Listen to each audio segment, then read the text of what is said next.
Ahora vamos a ver cómo la presión atmosférica va a dejar así esta botella. Y bueno, vamos a verlo en 3, 2, 1. Ahora vamos a echar el agua caliente dentro de la botella y vamos a ver qué pasa.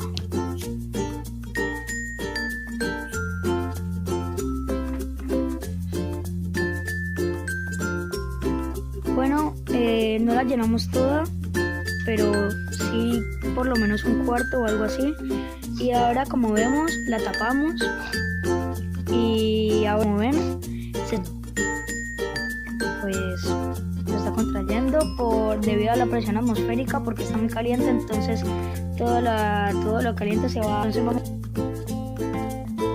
y así queda la botella. Bueno, y ya estaría.